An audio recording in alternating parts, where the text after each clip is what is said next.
All right, let's dive into something pretty fascinating today. We're going to be talking about the very maps we use to understand the human brain. And, more importantly, we're going to ask a really big question. What if the map that scientists have been using for decades is just wrong for millions and millions of people? Think about it like this. Imagine you're trying to find your way around, say, Tokyo, but the map you're using is for New York City. You'd see streets, sure, you'd see landmarks, but nothing would match up with what's right in front of you. You'd be totally and completely lost, right?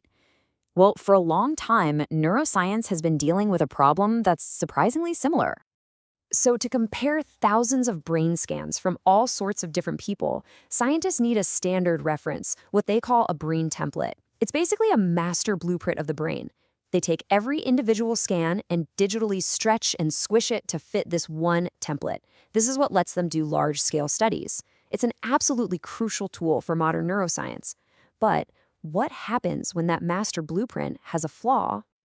To really get to the bottom of this, we need to look at where our standard map even came from. The history of our most common brain templates, well, it reveals a pretty significant and honestly an often overlooked problem.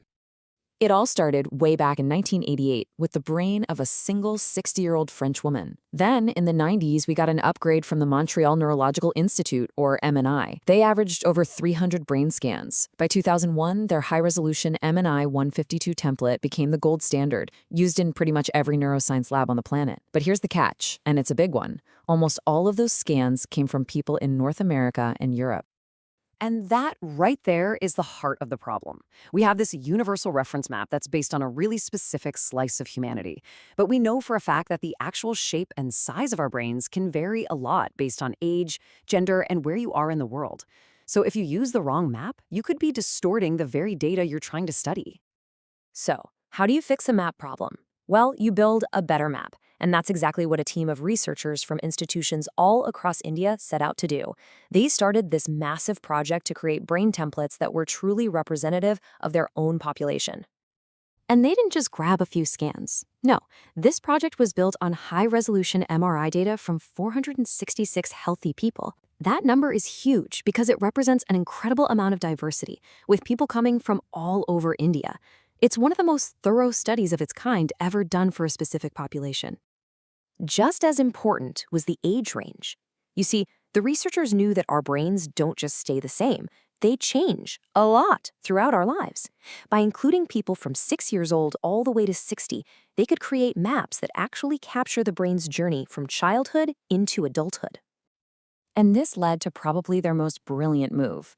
Instead of trying to create one single generic Indian brain, they recognized that a 10-year-old's brain is obviously different from a 40-year-old's. So what did they do? They built 5 different age-specific templates, a much more accurate way to do things. You can see it right here. They created these specific average templates covering 5 distinct stages of life, from late childhood all the way up to late adulthood. This level of detail is a real game changer. It means, for example, a study looking at teenage brain development isn't going to be skewed by using a middle-aged brain as its reference point. So how do they even do this? Well, it's kind of like making one of those composite photos. First, you take all 466 scans and you roughly line them up. Then you average them all together and you get this kind of blurry first draft of a brain. You then use that blurry average as your new target.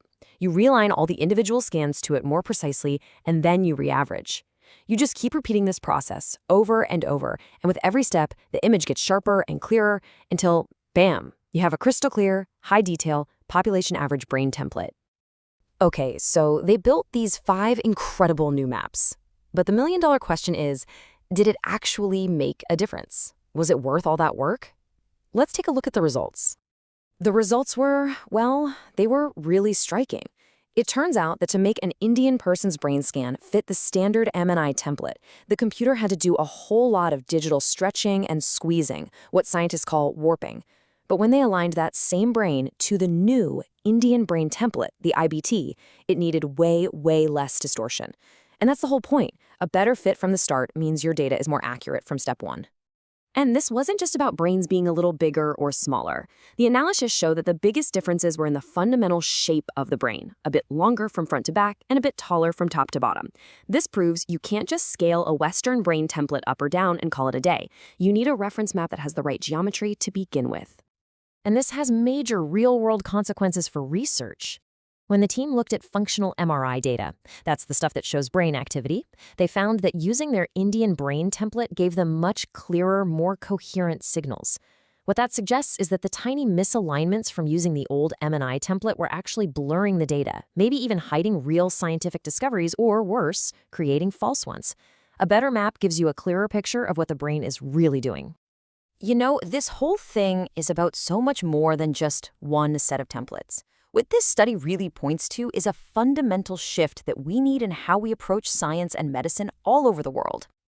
And the researchers themselves are super clear about this. This isn't about saying one population's brain functions differently than another's. Not at all.